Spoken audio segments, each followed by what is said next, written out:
I am just fed up with these games companies shoehorning in woke ideologies, woke narratives, woke gameplay into their games. I'm tired of it. Today we're going to be jumping into Assassin's Creed Shadows, a franchise that I honestly couldn't give two craps about. I have never played an Assassin's Creed game. I'm not a huge fan of solo narrative story games, if you will. And I wasn't even going to talk about how Assassin's Creed Shadows is inflating their player numbers by giving out copies of the game for free, or how you have a whole slew of games media out there completely shilling for this game. No, I was going to ignore all of that. That was until we got into the and non-binary scenes of Assassin's Creed Shadows. And my only question here is, what purpose does this serve for the narrative? And the only answer that you can give to that is absolutely zero purpose. They literally shoehorn in these narratives to make it seem like it's popular, though we've proven time and time again in 2024 that the consumer just is sick and tired of this. Dragon Age the Veilguard, dead game.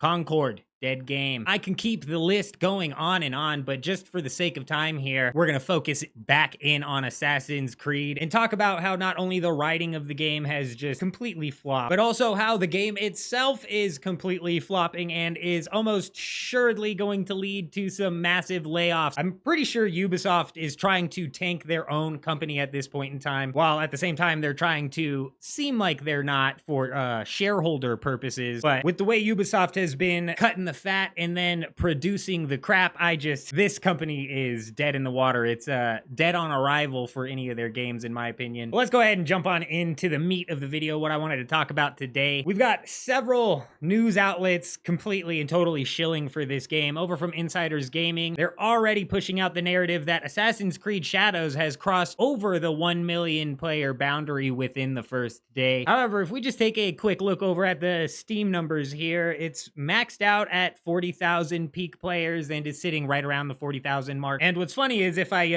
do a little quick search into Google and I ask it if there's 40,000 concurrent players, how many estimated total players would we be looking at in a day? And it says we'd be looking at right around 100,000 to 200,000 players, which is well short of their 1 million player mark. But we also have to take into account console here, which I'm sure is also pumping out a couple 100,000 players. And even on the PC side of things, they have the Ubisoft launcher, like anybody really uses that, or if they do, they definitely don't enjoy using that. So, I mean, honestly, if we're being generous, I don't see how they even hit the 1 million player mark yet. But let's go ahead. In the Insider Gaming article, they point out that the official Assassin's Creed account on X has just posted that it's not even 4 p.m. here in Canada, and Assassin's Creed Shadows has already passed the 1 million player mark. Not sales mark, player mark. Keep that in mind, because we're not talking about sales here. Now, sure, Assassin's Creed is most likely going to at least, you would hope that it's going to at least hit that 1 million sales mark. But when exactly are they going to make that announcement? Is it going to be 2 or 3 days from now? And then after that, what happens next with the game? My prediction is it's going to be a not so slow, but pretty painful death, followed by a boatload of Ubisoft closures. I wouldn't be surprised if Assassin's Creed Shadows is the last big IP that we see come out of Ubisoft. And if we actually go and take a look at the X post they made where they were boasting about 1 million players, in their very first reply, they're handing out keys to the game. Now, they're only handing out 4 or 5 keys here, but I'm hearing rumors that they're posting these keys out on things like Discord and whatnot. So I'd imagine there's a lot more than 4 keys that have been given out. But even then, even if they give out 1,000 copies of the game, really that's a drop in the bucket compared to the overall numbers of sales that they're going to realistically, hopefully, make with this. But that's not the point. The point here is the fact that they're giving out copies of a game because they know damn well people aren't playing the game. And the people who are playing the game, I would argue, aren't enjoying themselves, because we got a lot of drama coming out. Like I said, they're throwing in these forced, shoehorned in woke agendas into the narrative that literally serve no purpose. They provide no extra oomph to the narrative. It's just there to, in my opinion, try to force an agenda that overall people have just completely rejected. It's only a matter of time before these development companies start to realize that it's an agenda that we've completely rejected. Kind of going off topic here, I want to talk about Disney real quick, because I think this is a prime example of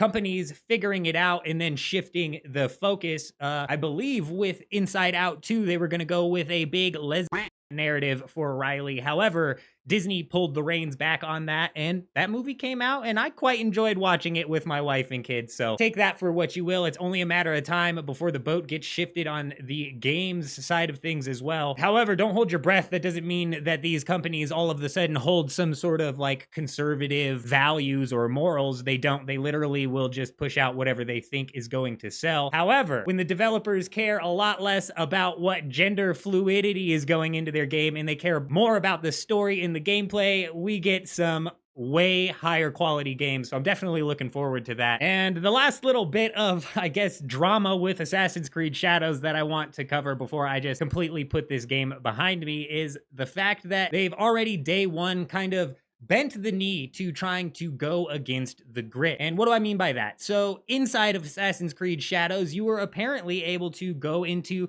the temple, which is a sacred place inside of Japan, and completely wreak havoc on that thing. And personally, I can understand why Japan might take a little bit of offense to that, but honestly, this is the kind of freedom that I want inside of games. And what I don't want is a games company to just completely bend the knee the second they get any sort of backlash. This is how the woke mind virus has completely taken over the industry, because Assassin's Creed Shadows has put out a day one ghost patch to where you now cannot break specific items within these temples. They put this out in response to, I believe, the Japanese Prime Minister coming out and addressing the whole Assassin's Creed Shadows, whatever.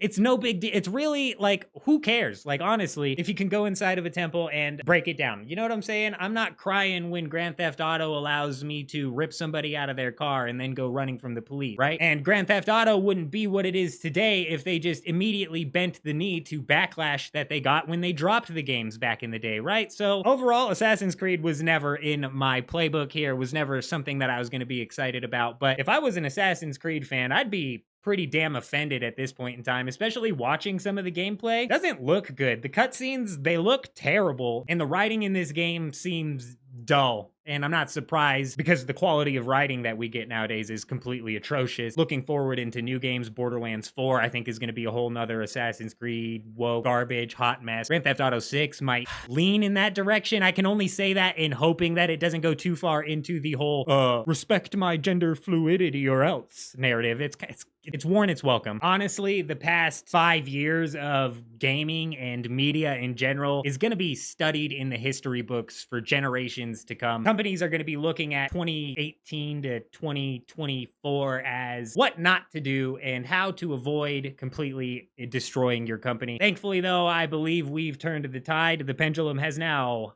fully swung the other direction, and they pulled it so far back that it's about to swing farther right than people are ready for. Let me know what you guys think down in the comments, but that's all I got to break down today. If you're still here, hit that like button and subscribe to the channel, share the video, do whatever you need to do. I'm out.